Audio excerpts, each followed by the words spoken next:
베드로전서 1장 마음의 허리를 동이고라는 제목으로 말씀 전하겠습니다. 본문에서 교인입니다. 어떠하느냐? 교인이 박해를 받습니다. 교인들이 괴롭고 박해를 피하여서 흩어지게 됩니다. 그렇지만 교인은 신앙을 저버리지 아니하고 지키고자 노력합니다. 그럼에도 박해는 지속되어지게 되고 초대교회에서 박해는 잠시도 중단되지 아니하고 더욱더 심해지게 됩니다. 이에 사회가 어떠하느냐? 사람들은 구경하게 됩니다. 사람들은 초대교회가 당하는 박해에 대하여서 아무런 일도 하지 않습니다. 그 일은 내 일이 아니라 그들의 일일 뿐입니다. 따라서 아무도 나서지 아니하고 그저 그들은 교인들이 당하는 고통을 보고 듣기만 합니다. 이처럼 사람들은 교인의 고통에 대하여서 흥미거리로 받아들이게 됩니다. 분명 사람들이 도와줄 수 있는 부분이 있을 것입니다. 그러나 사람들은 도움 대신에 구경을 선택하게 됩니다. 이처럼 사회가 불안하고 사람들은 잔인하게 대합니다. 그러한 중에 교인들은 혼란에 빠지게 됩니다. 어떠하느냐? 이 세상에 나를 도울 자가 없습니다. 따라서 교인들은 하나님을 더욱더 의지하게 됩니다. 그래서 교인들이 매 순간 최선을 다합니다. 그렇지만 교인들 앞에 놓여진 상황이라는 것은 여전히 허탈하고 공허하게 됩니다. 이에 교인들이 세상을 향하여서 분노할 것인가? 그리고 교인들이 하나님에 대하여서 불평할 것인가? 그렇지 않습니다. 신자는 하나님을 신뢰합니다. 그런데 누군가 문제를 만나면 어떠하느냐? 그는 하나님에 대한 집중력을 잃어버립니다. 그리고 그는 산만해지기가 쉽습니다. 그래서 그는 어느 순간부터는 자신의 생각을 규정하게 됩니다. 그렇지만 신자는 차분합니다. 그리고 신자는 현실을 직시합니다. 이처럼 신자는 자기 앞에 문제를 외면하지 않습니다. 오히려 신자는 문제의 핵심을 파악하고 그 가운데 속에서 하나님의 간섭하심을 구하게 됩니다. 이처럼 신자가 신앙 위에 올바로 서 있을 때의 문제를 제대로 바라볼 수 있습니다. 그래야 정답을 찾을 수도 있습니다. 그러나 누구는 마음이 먼저 무너지게 되고 또한 그는 하나님의 약속에 대해서 의심하는 경우들이 있습니다. 그래서 그는 하나님을 떠나서 세상으로 돌아가고자 합니다. 그러나 신자는 이 세상에서 특별한 자입니다. 어떠하느냐? 신자는 이 땅에서 나그네일 뿐입니다. 따라서 신자가 이 땅에서 고생하는 것은 당연할 수 있습니다. 신자는 하나님에게 선택을 받았기 때문에 세상이 원하는 뜻이 아니라 하나님이 바라는 뜻을 쫓아가게 됩니다. 이게 무슨 말인가? 우리의 시민권은 하늘에 있습니다. 그래서 1절에 교인들을 가리켜 뭐라고 그러느냐? 흩어진 나그네라고 표현하고 있습니다. 세상이 미워하고 세상이 시기하고 세상이 적대시할지라도 우리는 하나님 앞에 서 있습니다. 우리는 진리로 무장해 될 것입니다. 왜 고난인가? 고난에는 목적이 있습니다. 7절에 보게 되면 너희 믿음의 시련이 불로 연단하여도 없어질 금보다 더 귀하여서 예수 그리스도께서 나타나실 때에 칭찬과 영광과 존귀를 얻게 하려 함이라고 알고 있습니다. 우리는 고난을 긍정적으로 이해합니다. 그리고 우리는 고난 가운데 하나님의 음성에 귀를 기울이게 됩니다. 나아가 우리는 하나님께서 가리키는 목적지를 향하여 나아갑니다. 그러면 하나님께서 우리 가운데 칭찬과 영광과 존귀를 허락하시게 됩니다. 우리가 어떤 자세를 가질 것인가? 본문과 같이 우리는 마음의 허리를 동입니다. 과연 이게 무슨 말인가? 마치 겉옷과도 같습니다. 일을 할 때에 겉옷을 추스리고 일을 하게 됩니다. 또는 전쟁을 할 때에 겉옷을 추스리고 전쟁이 임하게 됩니다. 그때에 두 마음을 품지 않습니다. 오직 자신 앞에 당면한 일이라든지 전쟁이라든지 그 한 가지 일에 몰두하게 됩니다. 그래야만 목표를 달성할 수가 있습니다. 이처럼 우리는 잠들지 않고 깨어있어 하나님 앞에서 마음을 다하여 온전히 헌신합니다. 헌신이라는 것은 세속적일 수 없습니다. 우리는 작은 일에도 마음이 오로지 하나님을 향합니다. 심지어 우리는 먹고 마시는 일상적인 활동조차도 하나님을 영화롭게 하는 사역이 되기를 간구하게 됩니다. 우리는 삶의 고난으로 인하여서 이전의 삶으로 돌아갈 수는 없습니다. 오히려 우리는 새로운 삶을 지속해서 이어가야 될 것입니다. 그러면 하나님께서 긍휼히 여기시고 하나님의 자비하심이 우리 가운데 임하게 됩니다. 이에 대하여서 베드로는 확신을 가지고 권면하고 있습니다. 이전에 베드로가 어떠하느냐? 베드로는 예수님께 선택받은 특별한 수제자입니다. 그러나 베드로는 박해 앞에서 돌아서게 됩니다. 그리고 베드로는 결정적인 순간에 이르자 나는 예수님을 모른다라고 부인합니다. 그러나 베드로는 계속해서 숨어 지내지 않았습니다. 오히려 베드로는 마음을 추스리고서 예수님 앞에 다시금 나아가게 됩니다. 그러자 예수님은 베드로를 회복시키고 또 나아가 그에게 귀중한 역할을 부여하시게 됩니다. 이처럼 우리가 하나님 앞에 연약하지만 계속해서 나아가기를 소망합니다.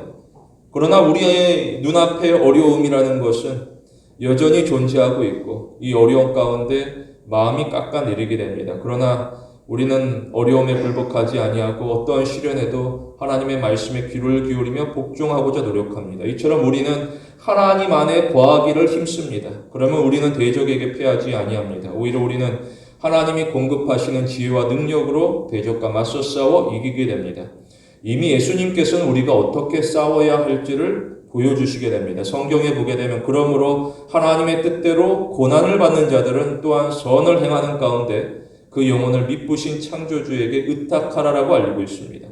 혹시나 박해에 대하여서 걱정하게 됩니다. 걱정해서 박해가 사라지면 계속해서 걱정해야 될 것입니다. 그러나 걱정이라는 것은 하면 할수록 늘어나고 오히려 상황은 더욱더 악화되어지게 됩니다. 오히려 우리는 우리의 미약한 삶을 오히려 미쁘신 하나님에게 전적으로 맡기게 됩니다.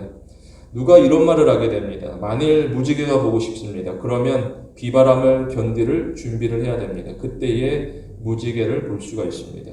우리는 시련으로 말미암아서 주눅들지 않습니다. 하나님께서 우리 가운데 약속하신 칭찬과 영광과 종기를 바라보면서 우리는 의연하게 대처해야 될 것입니다. 본문에서 두 가지로 봅니다. 첫째로 신자는 믿음에 있어 능동적입니다.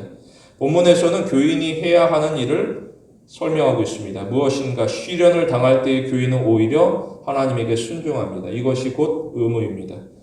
교인은 불순종을 거부할 것이고 오히려 순종을 자원하게 됩니다. 마지못해서 하는 것이 아니라 순종할 것을 강구하게 됩니다. 이로써 교인은 세상의 박해를 견딜 수 있고 또한 하나님의 진노로부터 보호하심을 받습니다. 언제나 신자는 하나님에게 시성을 고정하며 살아갑니다. 그리고 신자는 자신을 끊임없이 점검합니다. 하나님의 말씀에 비추어서 자신을 다듬어가게 됩니다. 어느 정도냐?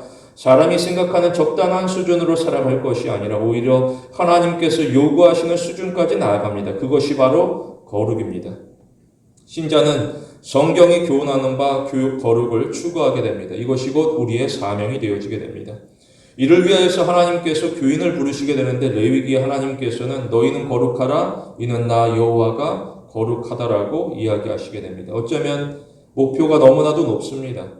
거룩에 내가 과연 이룰 수 있겠느냐? 누구는 벌써 걱정하게 되고 근심하며 돌아서는 경우들이 있습니다. 마치 부자 청년과 같이 어려서부터 하나님의 말씀을 온전히 지켰다라고 하지만 그는 거룩에 이룰 수 없음에 스스로 좌절하며 오히려 자신의 일상 가운데 만족하며 세상으로 돌아가고자 합니다. 그래서 그는 결국 영혼을 잃어버리게 됩니다. 우리는 하나님 앞에서 뒤돌아서지 않습니다. 오히려 누구보다 더 부지런하고 성실합니다. 비록 나 자신은 할 수 없는 일일지라도 오히려 하나님을 더욱 의지하게 됩니다. 신자가 하나님의 전능하심에 대한 굳건한 확신이 있습니다. 나는 비록 할 수 없을지라도 하나님은 하실 수 있다라는 믿음을 드러내야 될 것입니다. 그러면 신자가 걱정하지 아니하고 오히려 담대합니다. 돌아보게 되면 고난의 대상이라는 것이 누구인가? 고난은 단지 교인만 당하는 것이 아닙니다. 이 땅 가운데 고난은 누구나 처하게 됩니다. 혹 누군가 고난을 피하게 되면 그에게는 또 다른 고난이 불어닥치게 됩니다. 이처럼 사람은 고난과 마주하며 살아가는 불완전한 존재입니다. 따라서 신자는 단순히 고난을 피하게 해달라고 기도하지 않습니다. 오히려 신자는 고난 가운데 속에서도 흔들리지 아니하는 믿음을 구하게 됩니다. 그러면 신자는 고난이 단순한 시련으로 다가오지 않습니다. 오히려 고난이 신자에게 있어 하나님의 계획 가운데 임하는 은혜의 과정임을 깨닫게 됩니다.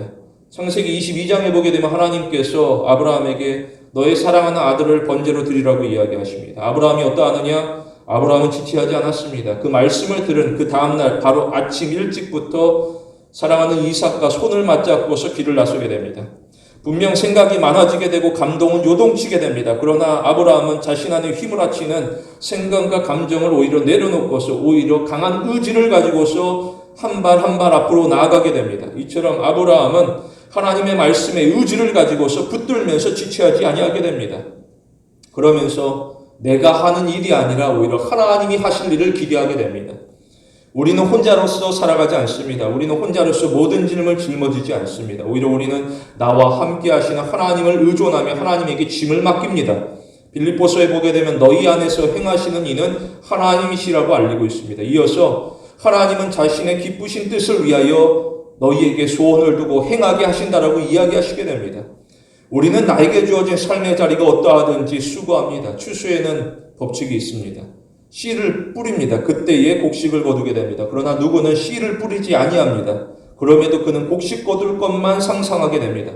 이러한 사람들은 언제나 불만으로 가득 차게 됩니다. 이것이 바로 광야에서 이스라엘이 보여준 모습입니다.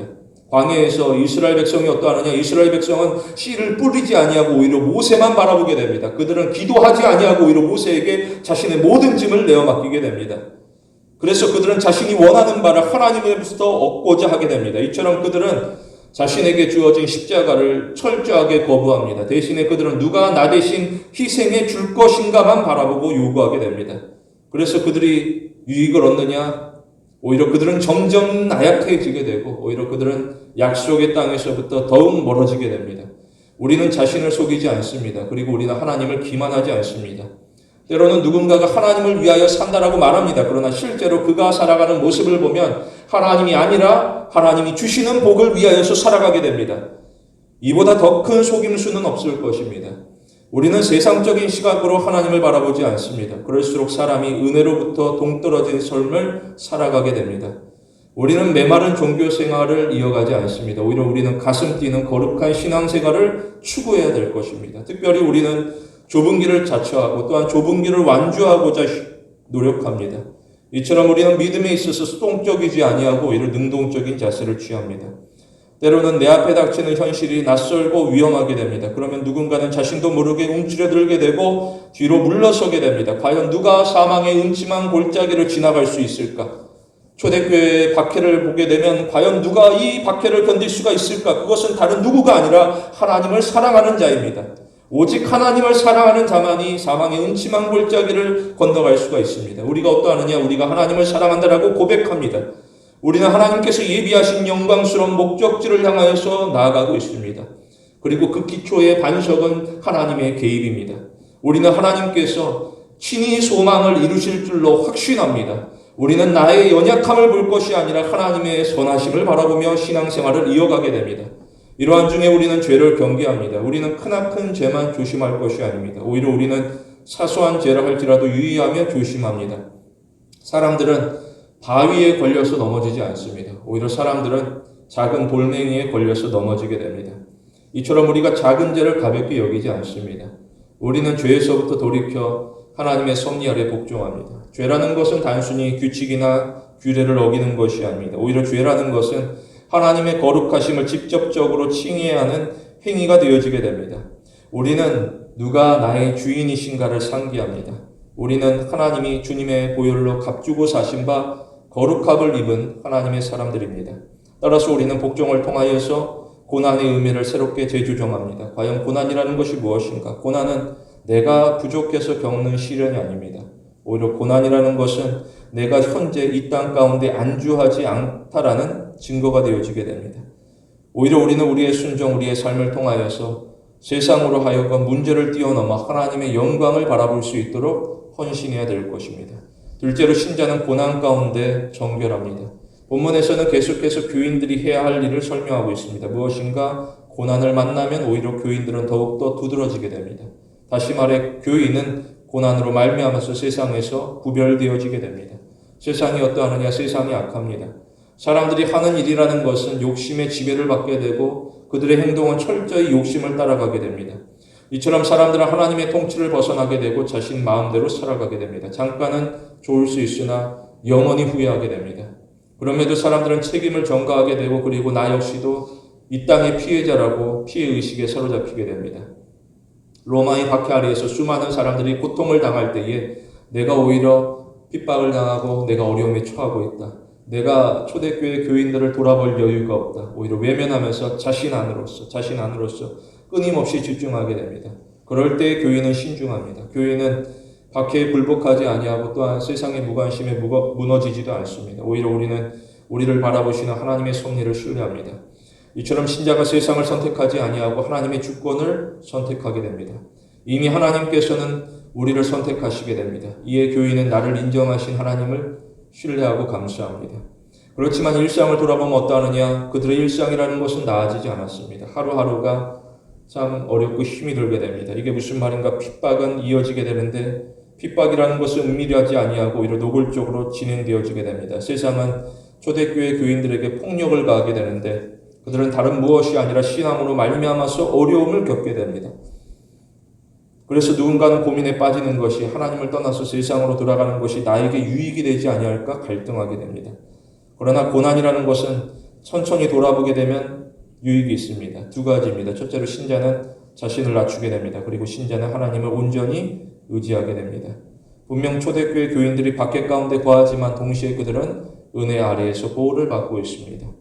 예를 들어 광야의 삶 가운데 속에서 매일이 고단하다라고 할지라도 사람들의 마음이 한쪽으로 치우쳐 그것이 불만이라 할지라도 사람들이 하나님을 향하여서 이것이 너무하다, 하나님이 무책임하다라고 판단할지라도 하나님께서는 여전히 그들을 사랑하셨고 매일 만나를 공급하시며 한결과 같이 구름기둥을 불기둥으로 24시간 보호하시게 되는데 그게 그들이 가나안 땅에 이르기까지 그 40년 여정 가운데 속에서 하나님께서는 함께 하시게 됩니다. 이로 말미암아서 그들이 광야에서 건디게 됩니다.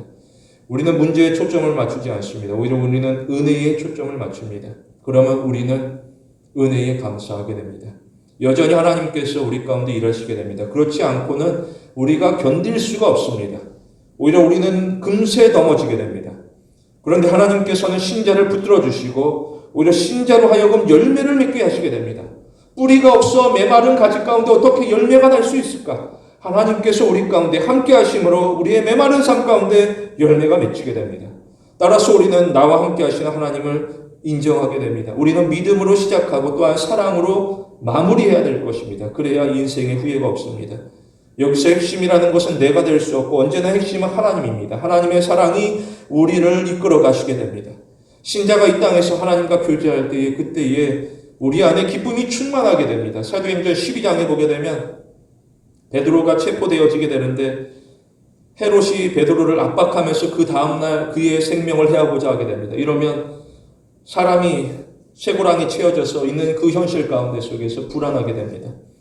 그런데 베드로가 어떠하느냐? 오히려 베드로는 그 어두운 밤에 걱정으로 한숨을 쉬는 것이 아니라 오히려 잠이 들게 됩니다. 두 군인 사이에서 쇠사슬에 묶인 채로 아주 깊은 잠에 빠지게 됩니다. 이것은 포기가 아닙니다. 오히려 나의 삶을 하나님께 맡깁니다라는 신뢰입니다. 그러자 하나님께서 천사를 보내시게 되고 하나님이 베드로를 감옥 밖으로 이끄시게 됩니다. 이처럼 베드로가 이 모든 일들을 믿음 가운데 직접 경험하게 됩니다. 우리는 사역에 구경만 하지 않습니다. 오히려 사역에 믿음으로 참여합니다. 때로는 우리가 위험을 감수해야 될 시기도 찾아오겠지만 우리는 도전을 주저하지 않습니다. 그때 우리는 비로소 진정한 그리스도인이 됩니다. 그리고 우리의 삶 가운데 나의 생각을 뛰어넘는 하나님의 역사하심을 발견하게 됩니다. 내가 진정한 그리스도인이 되었을 때에 그때의 나의 생각을 뛰어넘는 하나님의 역사하심이 비로소 보이게 됩니다. 히브리서에 보게 되면 약속하신 이는 미쁘시다라고 알고 있습니다. 우리는 하나님의 약속을 소중히 여기게 됩니다. 하나님께서는 약속을 깨뜨리신 적이 없습니다. 언제나 약속을 지키십니다. 문제라는 것은 하나님이 아니라 오히려 우리에게 있습니다. 나 자신. 따라서 우리가 나 자신을 변화시켜야 될 것입니다. 하나님을 바꾸려고 노력하기보다 내가 하나님 앞에서 거듭난 자로서 세워지기를 간구하게 됩니다. 우리가 세상에서 구별된다는 것은 불가피한 일입니다. 우리는 세상을 쫓아가는 자가 아니라 하나님을 따라가는 자이기 때문에 우리는 구별되어지게 됩니다. 특별히 우리는 하나님의 형상으로 지으심을 받았습니다. 따라서 우리는 우리 안에 살아계신 하나님을 나타내게 됩니다. 그렇다라고 하면 우리의 목표라는 것이 무엇인가? 우리의 목표라는 것은 나의 이름을 드러내는 것이 아니라 오히려 사랑을 더하시는 하나님의 영화로운 이름을 높이는 일이 되어지게 됩니다. 그렇다라고 하면 박해라든지 고난이라든지 어떠한 순간이 오히려 중요하게 됩니다. 우리에게 있어 버려지는 시간은 없습니다. 물론 고난이라는 것은 낯설고 갑자기 찾아오게 됩니다. 과연 사람에게 있어서 무엇이 고난일까? 초대교회에게 있어서는 가혹한 폭력일 수 있고 오늘날에 있어서는 누군가에게 지독한 가난일 수 있고 또 고약한 병의 고통일 수 있고 또 두려운 죽음일 수 있습니다. 얼마나 고난이 다양한지 어느 철학자는 모든 인생은 고통뿐이라고 표현하기도 합니다. 그때 사람들이 무엇하느냐? 사람들은 두려워서 이 고난을 제거하는 일에 몰두하게 됩니다. 가난을 제거하고 병의 고통을 제거하고 죽음을 제거하고자 노력하게 됩니다. 심지어 누구는 고난을 회피하기 위하여서 종교까지도 활용합니다. 그러나 우리는 고난을 제거하는 일에만 몰두하지 않습니다. 오히려 우리는 반대로서 고난을 제거하는 것이 아니라 진리를 위하여서 고난당하는 일에 망설이지 않습니다. 이처럼 신자는 고난에 떠밀려 내려가는 삶이 아니라 오히려 물결을 거슬려서 진리 가운데 인도함을 받는 삶을 살아가게 됩니다. 우리는 세상에서 발견할 수 없는 새로운 방식으로 고난에 대응하게 됩니다. 바로 세상이 가르쳐주는 것이 아니라 성경이 우리에게 말씀하시는 바, 그 성경의 가르침을 쫓아서 고난에 대응하면서 우리가 성도로서 전진할 방향, 그 삶의 방향을 정하게 됩니다. 유의할 것은 우리는 자기 생각으로 내 앞에 당면할 미래를 속단하지 않습니다. 시련이라는 것은 무한하지 않습니다. 시련은 견디면 언젠가는 지나가게 됩니다. 우리는 고난을 빠르게 통과하려고 하지 않습니다. 오히려 우리는 고난의 과정을 통하여서 그 기나긴 과정이랄지라도 그 가운데 속에서 내가 하나님 앞에서 충분한 해답을 얻고자 노력하게 됩니다. 금은 돌아보게 되면 불 속에서만 깨끗해지게 됩니다. 이처럼 신자가 고난 가운데 속에서 정결해지게 됩니다. 말라기에 보게 되면 그가 은을 연단하여 깨끗하게 하는 자 같이 금과 은같이 그들을 연단하신다라고 알고 있습니다. 가만히 살펴보면 불은 금을 해하는 것이 아닙니다. 오히려 그 뜨거운 불이 금 속의 불결한 요소를 제거할 뿐입니다. 이처럼 고난이 힘들고 오래 지속되더라도 본질적으로는 무기력합니다. 고난은 불결한 것만 제거하게 됩니다. 그리고 고난은 정결함만을 더하게 됩니다. 우리가 고난을 견디는 만큼 강해질 것이고 고난을 이기는 만큼 신앙이 깊어질 것입니다. 따라서 우리는 시련에 있어서 믿음으로 대응한다라고 하면 고난이 새로운 국면으로 전환되어지게 됩니다. 언제나 입구가 있다라면 출구가 있고 또한 문제가 있다라면 해답이 있고 또한 고난이 있다라면 축복이 있다라는 것을 알고 있습니다. 우리는 고난에 대한 피해 의식에서 벗어납니다. 오히려 우리는 참되신 하나님에게로 나아가게 됩니다. 이처럼 고난이 새로운 삶에 대한 부르심으로 해석되어지게 됩니다. 사람은 행위로 심판을 받게 됩니다. 그러나 우리는 행위로서 은혜를 받게 됩니다. 우리는 죽은 믿음을 단호하게 거부합니다. 오히려 우리는 살아있는 믿음으로써 하나님을 성실하게 섬깁니다. 이를 위하여서 우리는 자신을 절제하고 겸손한 자세로서 하나님께서 기뻐하는 일을 행합니다. 우리 모두 고난조차 은혜가 되는 성도가 되길 원합니다. 신자가 하나님 앞에 거하게 됩니다. 그렇다고 하면 신자는 고난으로 겁내지 않습니다. 오히려 고난이 신자로 하여금 눈을 떠서 시야를 넓혀주게 됩니다. 어떠하느냐 이전까지는 사람이 이 땅에만 시선을 머물게 됩니다. 과연 이 땅에서 내가 무엇을 얻을까? 그러나 신자가 고난으로 말미암아서 이 땅이 아니라 하늘을 바라보게 되고 또한 하나님의 도우심을 구하게 됩니다. 다시 말해 고난은 우리로 하여금 내가 의존적인 존재, 독립적인 존재가 아니라 의존적인 존재라는 사실을 상기시키게 됩니다. 따라서 우리는 고난으로 인하여 낙담하지 아니하고 오히려 진실을 배우게 됩니다. 다시 말해 우리는 고난으로 말미암아서 나에 대하여서 이전에 보지 못한 것을 볼 것이고 또한 받아들이게 됩니다. 이게 무슨 말인가? 혹시나 누군가 고난으로 인하여서 소망을 잃어버립니다. 그렇다면 이것은 곧 그가 하나님에게 소망을 두고 살아가지 않았다라는 증거가 되어지게 됩니다. 신자는 흔들리지 아니하는 의무를 가지게 됩니다. 무엇인가? 신자는 하나님을 섬기고 어떠한 상황에서도 하나님만 섬깁니다. 그리고 신자는 변하지 않는 특권을 가집니다. 무엇인가? 하나님이 신자를 돌보시는데 이것은 이론이 아니라 실제가 되어지게 됩니다. 따라서 신자가 어떠한 위험 가운데 속에서도 하나님의 자비하심으로 안전합니다. 우리는 눈앞에 보이는 위험으로 주눅들지 않습니다. 오히려 우리는 말씀에 더 깊이 뿌리를 내릴 것이고 하나님 약속을 따라서 거룩한 삶을 살아갑니다. 우리는 하나님의 백성이라는 새로운 신분에 맞게 매일을 살아갑니다. 그리고 우리의 삶 가운데 하나님의 선하심을 찬양하며 선포합니다. 에베소서에서 고백하는 것은 곧 창세전에 그리스도 안에서 우리를 택하사 우리로 사랑 안에서 그 앞에 거룩하고 흠이 없게 하시려고 그 기쁘신 뜻대로 우리를 예정하사 예수 그리스도로 말미암아 자기의 자녀들이 되게 하셨으니 이는 그의 사랑하는 자 안에서 우리에게 거저 주시는 바 그 은혜의 영광을 찬미하게 하려는 것이라고 노래하게 됩니다. 비록 내 앞에 현실이 무겁고 어려울지라도 우리는 하나님의 사랑으로 거룩할 것이고 하나님의 은총으로 우리는 흠이 없습니다. 우리는 우리의 마음 가운데 하나님의 뜻을 품고서 살아갑니다. 우리는 신앙 경주에서 출발선에서만 기웃거리지 않습니다. 이미 신앙 여정은 시작되었습니다. 그런데 누군가는 여전히 출발선에서 머뭇거리며 기웃거리고 있습니다. 우리는 이미 시작된 이 신앙 경주를 끝마치고자 힘을 다해야 될 것입니다. 이를 위하여서 우리는 크고 작은 위협과 위호 가운데 속에서도 자기 절제를 유지하는 연습을 하게 됩니다. 그리고 우리는 감정이나 외부의 압력이 아니라 성경의 원칙을 따라서 어떠한 선택이라 할지라도 어떠한 어려운 결정이라 할지라도 감당할 수 있는 용기를 드러내야 될 것입니다. 이처럼 우리가 순전합니다. 우리는 순종으로 일관할 것이고 세상이 비웃더라도 우리는 순종으로 지속하게 됩니다. 이처럼 우리가 선한 일을 행함으로써 우리가 악을 이기게 됩니다. 우리에게는 세상이 빼앗아갈 수 없는 분명한 소망이 있습니다. 하나님께서는 살아계시고 반드시 역사하신다라는 기대 속에서 우리는 숨을 쉬게 됩니다. 전도서에 보게 되면 범사에 기한이 있다라고 알립니다. 이어서 천하 만사에 다 때가 있다라고 알립니다. 우리가 분명 고난을 통제할 수 없을지라도 하나님께서 때마다 시기마다 우리를 다스리시고 보호하시게 됩니다. 우리는 하나님에게 믿음을 두고 살아가게 되는데 그 약속이라는 것이 무엇인가? 세 가지입니다. 완전한 승리이고 최종적인 승리이고 또한 궁극적인 승리입니다. 우리의 삶의 마지막은 언제나 승리가 기다리고 있습니다. 때로는 우리의 삶에 폭풍우가 불어닥칠지라도 우리는 하나님 안에 닻을 내리고 고정하면 배는 휩쓸려 가지 않습니다. 오히려 폭풍을 견디고 극복하며 이기게 됩니다. 우리는 반석과 같은 든든한 믿음을 가져야 됩니다. 단단한 믿음, 두려움 가운데 속에서도 용감할 수 있는 믿음. 디모데후서에 보게 되면 바울은 교우들을 향하여서 나는 선한 싸움을 싸우고 나의 달려갈 길을 마치고 믿음을 지켰다라고 말하면서 그들을 붙잡아 주고자 하게 됩니다. 비록 어렵고 힘들지라도 선한 싸움을 우리는 함께 싸웁니다. 그리고 우리는 함께 달려갈 길을 마칠 것입니다.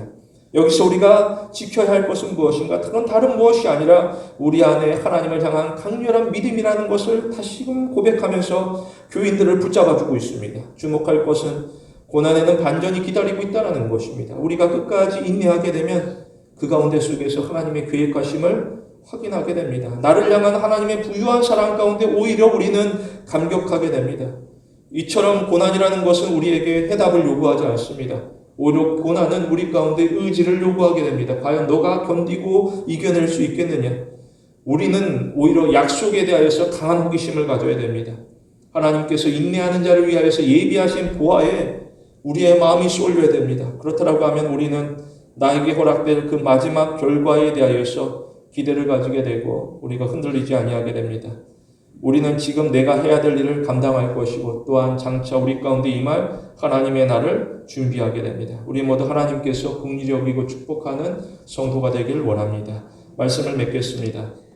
우리는 신앙을 주도적으로 이어갑니다. 누구 볼 것이 아니라 내가 하나님 앞에 서 있는 자로서 내 신앙을 하나님 앞에서 고백합니다. 특별히 우리는 악한 세상에서 거룩한 백성이 어떻게 살아가야 하는지를 보여줍니다. 우리는 현재를 영혼의 관점에서 바라보게 됩니다. 그러면 우리는 악에 속할 수 없습니다. 오히려 우리는 정직하고 겸손합니다. 이로써 우리는 미래를 준비하게 됩니다. 특히 우리는 만족스럽지 않은 선물이라 할지라도 감사합니다. 우리는 탐심을 피하고 오히려 믿음을 위하여서 싸우는 자입니다. 우리에게는 하나님 이외에 아무것도 필요하지 않습니다. 이것이 곧 우리 신앙의 최종 진술이 되어지게 됩니다. 우리는 하나님을 전부로 삼고서 오직 하나님 한 분에게 집중하며 살아갑니다. 성도 여러분, 구원의 은총 아래에서 하나님을 위하여서 싸우고 또한 승리하는 귀한 신앙의 성도가 되길 원합니다.